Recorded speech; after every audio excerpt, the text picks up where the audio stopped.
when we started working together, what did you think that I needed to do in order to move forward? Could you clearly see what was in the way for me and what I kind of needed to do, or what kind of support I needed? I like to take my time with clients and really get to know them and their situations before I make any real grand conclusions. So it's not like I came into the conversation, I was like, okay, I see exactly what's happening. But what I did see was that you were burnt out, frustrated, and were craving or longing for something that brought back a spark that was missing for you.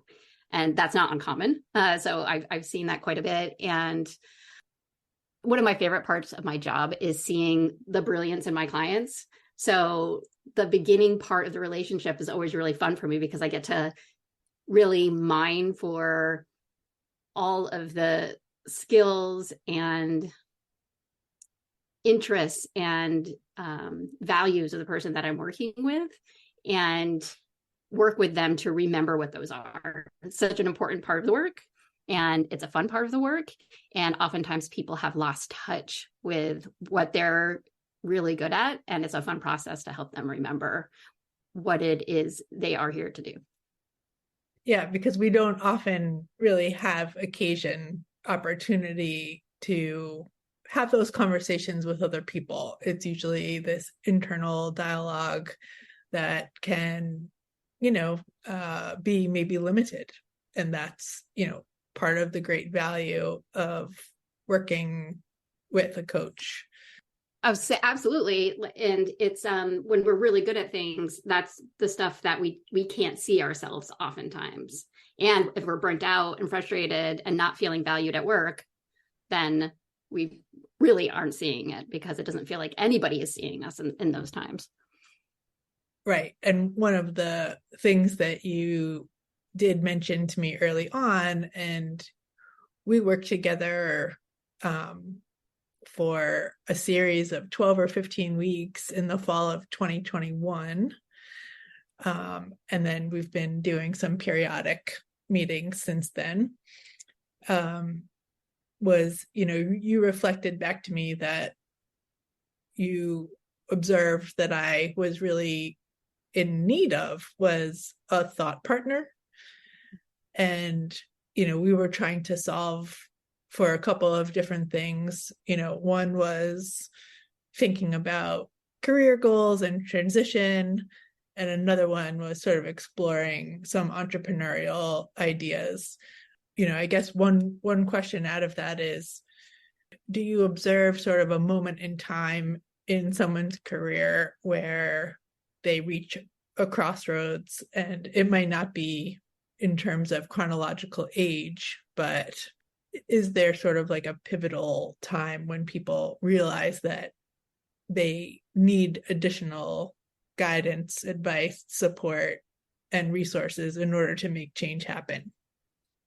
I have worked mostly with people that are kind of in a mid-career transition. I have worked with some people earlier on, but I find that most people reach out after they've put in, a decade or so on their own, doing the work, following their career and their career path, kind of the default path, whatever, they chose and then they followed. And then for whatever reason, that starts becoming not satisfying, or they recognize that they've had a pattern of jobs or events where they feel stuck and they're not getting the satisfaction that they thought they would from the work that they're doing.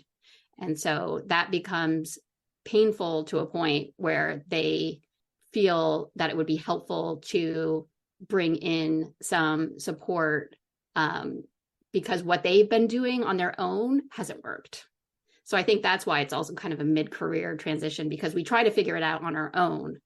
But then we reach a point where it's like, I keep trying and I keep feeling like I'm ending up in the same place. Yeah. And so maybe I need to try something different and bring some different perspectives into this conversation. Since we've been talking and working together for a couple of years now, really. What have you observed about my process that we can kind of directly trace back to the work we've done together? And I guess also, like, how do you think about my approach to where I'm going with my career now differently than when we first started talking 2 years ago? I would say that our work together has it feels like, and I would need obviously your confirmation, but there's been an expansion to what you are open to exploring and your patience with uncertainty. I think that's a common kind of trajectory in coaching, is that we come in and we're feeling a little bit desperate and panicked and fearful and wanting something to change quickly. And so we have a specific outcome we're looking for, maybe a pretty set plan. We want support with that plan, and then we want to go on our way. And oftentimes with coaching, what will happen is we pause and we explore and we discuss what has worked in the past and what hasn't, and what might be possible. And from there, also discussing what it is that is truly meaningful for us.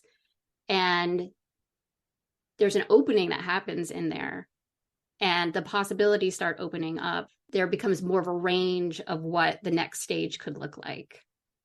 So I think that there's a letting go of some of our preconceived notions about ourselves, about our career, that can happen during coaching that I think are important. And I've definitely seen you expand out into exploring a much bigger playing field of what your career could be since we started.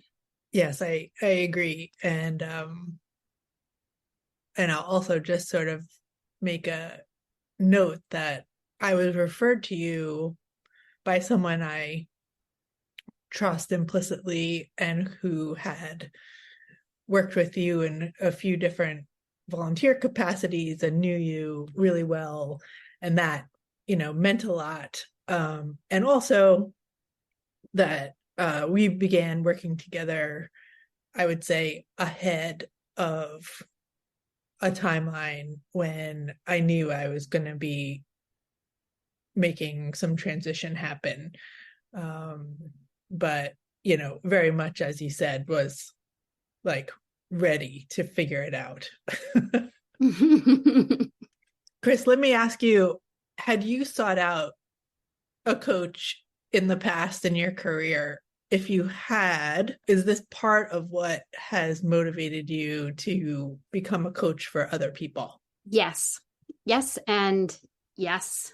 Coaching has always it's always made sense to me that you need other people and other people's perspectives to help during a time of transition or shifting or something's not quite right, to use conversation and questions and support and accountability to make that happen. It's just always made a ton of sense to me. So as soon as I learned about coaching, I wanted all of it. I'm like, I want to have it. I want to do it. It just felt right. And so yes, I hired my first coach when I was transitioning from entrepreneurship back into corporate work, mostly because I was really worried about losing myself. I had gained so much joy and autonomy moving from corporate work into, working for my own business. It was a retail business. And it was just time for me, for my family, to kind of go back to something that was a little bit more stable. But I was nervous about that transition and what it would mean. And I wanted it to be different this time around. And so I hired a coach during that process. That was very helpful. And since then, I've had 2 or 3 coaches. I had a coach when I was learning to be a coach, which makes sense. That's how you learn. And I had a coach for starting my coaching business. I value coaching very highly, and I never come out of it with what I expect. As much as a coach, I understand that you can't have a specific outcome that you want, and nobody can tell you what to do that's going to help shorten the process of change, which is such a big, complicated, messy process. I still fall for the like, well, I'm going to hire a coach and they're going to be able to tell me how to do this. And it's just, being a client still always surprises me as far as what opens up and what, I see coaching as being a partner in curiosity and faith, belief in a different future, right? And so when you partner with someone in that way, the outcome is just, it's so beautifully unpredictable. And the process of exploring what's possible is so necessary and also so messy that I think the coaching container does a really good job of providing a consistent structure to contain the messiness required to go through a big life transition. Yeah, I agree that the space is necessary to have and have access to. I think, sometimes, I know I can be, but I think when it comes to employment, there are very practical aspects of it that feel important to consider and prioritize. And I think, part of what the power of the conversations that we've been having has been is you providing, not only space, but structure and encouragement to think in a way that is not so attached to the practical bottom line of making a living and supporting oneself and making sure that all of those, T's are crossed. Because I think certain people have this as a natural part of their personality. I can be a very big picture thinker and a strategic thinker, but I think when it comes to kind of making what you feel are shrewd decisions, that doesn't allow for the creativity and kind of the dreaming part. And I think I'm still working on that. That is so tricky, and it's such a fine balance. And it's a balance as a person going through transition, and it's a balance as a coach working with someone, because you want to make sure that there is enough practical, structured support that feels like kind of what the person is ultimately here for. They're ultimately here to transition into a new job and to have the tools and skills that they need. But I can say from my own experience, one thing I think I finally learned, we'll see, I think I finally learned is that, especially as a mid-career female professional, like I knew I needed change. I knew I kept hitting up against that same wall of frustration. And yet any change I made, I still wanted it to look a certain way. I wanted to be able to connect dots. I wanted to be able to tell a story. I wanted to be able to, the income can only go up. The job title can only go up. This has to make sense. Especially the crazier the idea, the more certainty I needed around it being successful. Until I finally realized that thought pattern was exactly like I was just going to keep ending up in the same spot. Like if I couldn't let go some of my need for everything to look perfect and be perfect all the time, I was going to end up in the same place every time. And let me ask a follow-up on that, because I think what you're surfacing is really, really important, not just for individuals, but in relation to job searching, recruiting, networking. Mm-hmm. One of the things that we've talked about is, even though there are connected dots and experiences and expertise and skill sets that, build on each other over time, I have always felt like my professional story is not in an elevator speech. And I think it's really hard to communicate sometimes.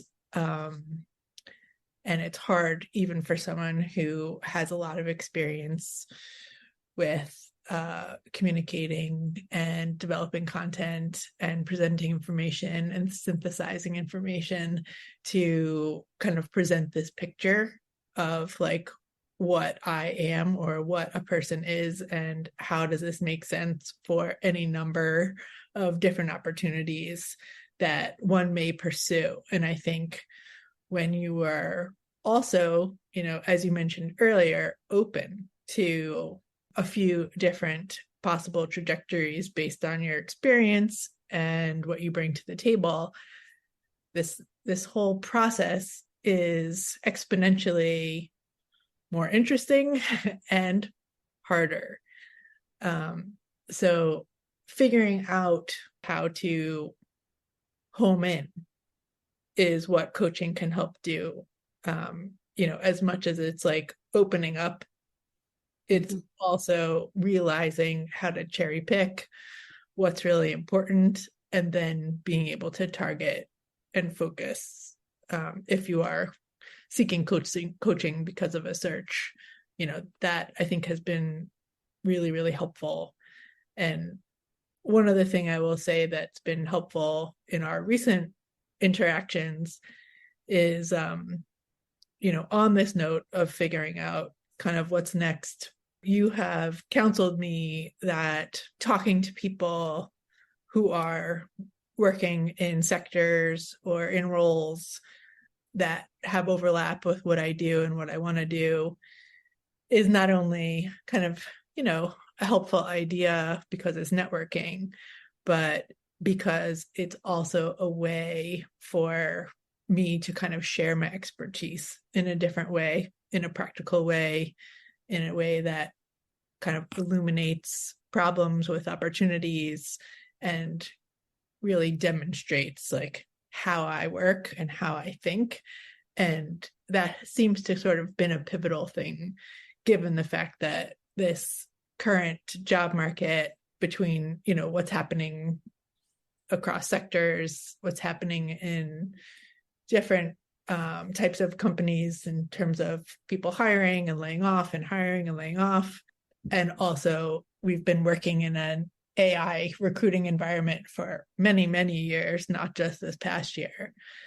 But the scale and the volume that recruiters are contending with, with a labor pool that is the most distributed that it's ever been, things are different. And getting back to those human personal conversations, even if there's not a specific role at stake, is game changing, especially, coming out of a period where a lot of us have been socially isolated and, not having those great conversations the same way that we used to a handful of years ago with peers. So that's been hugely helpful to me. So thank you for that. And that recommendation too comes from my experience of you and your strengths, and just our, having conversations time after time where it was just so clear your talent and,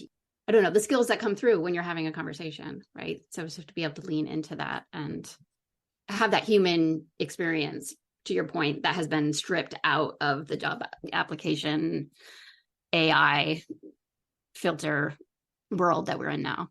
Overwhelm on all sides. Yeah, absolutely. Dialing into the specific concept of proactively participating in the change that one is seeking in their professional lives, kind of moving away from like whatever is happening environmentally, wherever they're working, and sort of isolating what that person's strengths are, what the opportunities are that they could think about, but also the work that needs to happen in order for this to move forward in a productive way. As a coach, what are some of the things that you've found to be useful in that work in terms of supporting someone to put in that effort really and make that change happen? So you mean specifically around the transition piece, the change piece? Yeah, I mean, I'm imagining that it's multifactorial, right? It's kind of like, you know, weeding through whatever that person's feeling, and then weeding through, what are the things that they want to be doing that maybe they're not doing, and then quieting everything else that maybe has gone on that, as you said, hasn't worked for them in other environments where they've been working, or just where maybe growth hasn't felt like it's a part of the work. The person who's seeking the coaching, as you mentioned earlier, there's this idea that like, oh, I'll get help and this person will help me, but the help is the dialogue, and the seeker of the help or the perspective, also needs to take action. Mm-hmm. So I guess, when have you seen it where that person is successful in kind of moving the ball down the field, and maybe there are other times when they need to kind of have some other things in their life catch up before they can put out that kind of effort? Yeah. I think I do talk a lot about, the exploration piece, the pausing piece, the creating space piece. And I think even though the logistic piece and the action piece is just as important, the reason that I gravitate towards that exploratory conversation or talking about that piece is because of how hard it is to give the questions that you're holding space to breathe. And I think that's a very important part of the process. And I also want to validate that is very difficult for a reason. It's because we feel so much pressure. We have so much responsibility. We have so much weighing on our jobs and our income. We are often trying to save for retirement and probably not as far along as we want to be. We have goals. We want to buy a house. We want to live a certain life. It's all weighing on this work question. And then there's also our entire personal meaning and whether or not we are enjoying the activity that we're putting 90% of our life into. And then there's the horrifying moment where you have the thought that, oh, I am halfway, 3/4 of the way through my career, and I don't feel like I've necessarily nailed it. I haven't landed on what I really want. Like, even to be able to say that out loud is a huge, huge thing to have to do. There's so much in there and it's so much pressure. And you spoke to this earlier, being creative in that space, having the ability to really dance with the possibility of trying something new that could be more meaningful, that could be more fun and magical. It's almost impossible. And I think that if you can allow it, the coaching space is just this little, it's an hour every 2 weeks or whatever, your time frame is, just a little bit of space to say some of these things out loud. Like, I'm not sure I'm happy. I think I may have screwed up. I might have picked the wrong career path. Let that out and let in. That's not the end of the world. It's not too late. There's still things that we can do. But if you can't give yourself the space to tell the truth about what is happening and reach some level of kind of acceptance, and I'm okay, and there's still time left for me to pivot or change, I think that's where we get into the risk of just like powering through from one bad situation to another bad situation, because it's like, I can't take the risk of really looking at this head on and saying, is this what I want? Is this right for me? Am I happy? Those like big fundamental questions that are sometimes really hard to face. I'm listening to everything that you're saying, and I'm sort of wondering to myself, but I will ask you, coaching is usually something that individuals seek out on their own. I think the contexts where I have seen it happen in professional environments are usually to rectify a situation that is challenging, versus to provide a service that is not HR. It is not working directly with a supervisor.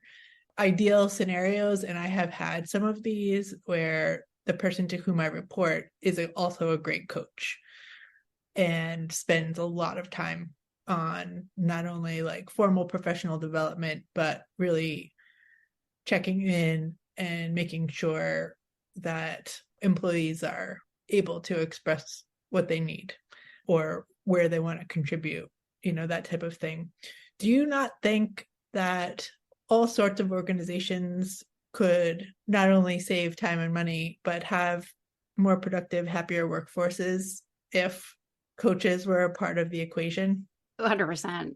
Yeah. So much of coaching is just seeing people and, part validating their experience, part listening, part being curious with them, part giving them a space to explore their own identity and maybe even proclaim and step into a new identity. Like that's part of kind of what we do as coaches as well, like holding this future version or best version or whatever we want to call of someone and holding that steady while they kind of can flounder and say like, this is possible. To have a dedicated ear in that way, where the entire agenda is about you and what you're trying to achieve, I think it would be extremely beneficial, because I just think in the corporate world and the work world, they don't feel seen and valued.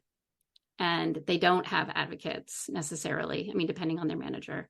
And this is all depending on their manager, right? So, and that's a lot of pressure to put on a manager because they have their own pressures as well. So to have that kind of infrastructure, I think would be really powerful. Yeah, I agree. And just to take that one step further, for managers who are supervising, large teams of people or divisions or groups, like to be able to have like a third-party objective person in the mix and sort of surfacing themes, that is really just about sort of building a better way of working toward the common goals. I mean, that just feels like a no-brainer. So coaches for everybody. Just for everyone. It's a very specific skill set too. Like as you're talking about this, it really is reminding me how much we put on managers. It's like we're supposed to be coaches and we're supposed to be performers and we're supposed to be trainers and we're supposed to be, and it's just like there's only so much that you can put on one person, and 75% of what's expected from managers isn't actually directly trained either. So it's just that's really tough to add people into the mix that have that specific skill set. I think would be super helpful for everybody. Yeah. In the last, 15 or 20 years, where in some sectors the refrain has been do more with less, Right. asking people to kind of have mastery in all of these areas is a lot. Thank you. Is there anything else that you want to add? Many times, especially with career, we see transition and change as a choice that we're making. Like I can take or leave this question of whether or not I pursue a new career. I can somehow use willpower or something to stick it out here because that's the responsible thing to do, or I can choose to explore. And I have found with my clients and with myself that there is sometimes, I think often, a personal evolution that is happening that makes the change more inevitable than we give it credit for, and kind of surrendering to this change is happening, whether or not I choose it or want it, and that this question will keep recurring. There is no once and for all silencing of this dissatisfaction. I think is a helpful frame sometimes, even though it can be a scary frame, because it's like this is happening kind of in a way out of your control, whether you want it or not. This wave of evolution is happening in your life. I think it can also be a relief in that it helps you let go of I could just power through here. I could just like, if I just, kind of bear down and resist this thought pattern that something has to be different, then I can just float on into retirement and everything's going to be just peachy keen. If you're having a restlessness, there's a good chance that that's not really going to go anywhere. And do you think the restlessness is often driven by the type of work that someone is doing, that maybe it was a choice they made 20 years ago that is not working with who they are 20 years later? What do you think is sort of like the most common refrain that your clients convey? I think most commonly what I see is a restlessness that comes from a career of being oriented towards fulfilling other people's expectations, kind of the check boxes, always looking out and saying, what do I need to do to be successful in this environment, in this company, for my boss, for my manager, and not looking enough at what is it that is fulfilling and meaningful for me to do for work. I feel like we could have 5 hours of conversation about what you just brought up. I think there are such generational differences that are constantly evolving around what work is for. And there are also modern competing philosophies around the idea of what we are meant to do. That is the thing that is going to be the greatest expression of our expertise and our skill versus what we can do that will bring the stability that we need in order to focus on ourselves, and if we have families, on our families and our communities. So, these are big topics. Maybe we can talk a little bit about that another time. But the one thing I didn't want to not talk about was some of the things that you have heard several years that you've been coaching around the challenges and opportunities and possibilities that people see in terms of leading their career when they are also responsible for leading families and navigating children and partners. So, that's got to be one of the topics I think that we are used to talking about, but I don't know that they're kind of an answer to how someone with those responsibilities can also kind of make this dream time and space to kind of think about how to move towards something that will bring them some more fulfillment and joy. I imagine some of your clients are in this situation, and without going into anything specific, can you just speak to the difference of what you've seen in coaching people who are working through all of this? That pressure is real, and it can be completely paralyzing. And the people that come to me and are able to kind of have these conversations understand, I think there is a certain understanding that I can start having these conversations without making any drastic moves. Just because I'm starting to explore this doesn't mean I have to do anything about it. And what I find is just opening that up, just kind of starting to, state these truths out to another person in a safe space is enough to start shifting immediately in their work life, how they see what they do for work, because they start to be reminded about what they're good at. They start seeing opportunities for them to step into work that is more aligned with who they are. They just, some of that pressure starts to lighten up because of the conversations that we're having about who they are and what they value, what they tolerate and what they won't tolerate any longer. And those conversations alone are enough to start lifting some of that pressure and that stuckness, even if there's not an immediate change in their day-to-day life. Right. So all of those things are good for anyone who's coming into coaching, but in a scenario where there's that extra pressure, it probably means even more when that pressure is relieved, then you can kind of transition from the dark side to the light. Mm-hmm. Yeah, because I think people, and it makes sense, especially when you're super uncomfortable, which a lot of people are, especially when they come to coaching, is that you kind of see this, like, I can take the leap out of here, like I gotta get out, or I can stay here. And those are, you kind of get into this black and white. And so just having the conversations, again, being seen, feeling valued, being able to say things like, I want this to change, without your identity being at stake, because you're talking to a friend or a spouse or a parent who's like, you feel like all of your identity is wrapped up in the fact that you have this job and a successful career. Just a lot of those pieces, once removed, allow you to free up your thinking and to see that it doesn't have to be like this forever. There are ways to change things, and it doesn't have to be some dramatic leap that's going to put everything at risk. Thank God. Exactly. But man, it is a tricky spot. It's a tricky spot to be in. So I definitely honor everyone who's in that situation, and certainly people who are ready to face it head on and have some really tough conversations with themselves and attempt those changes. I mean, I have a lot of respect, and it's such an honor to be a part of that process.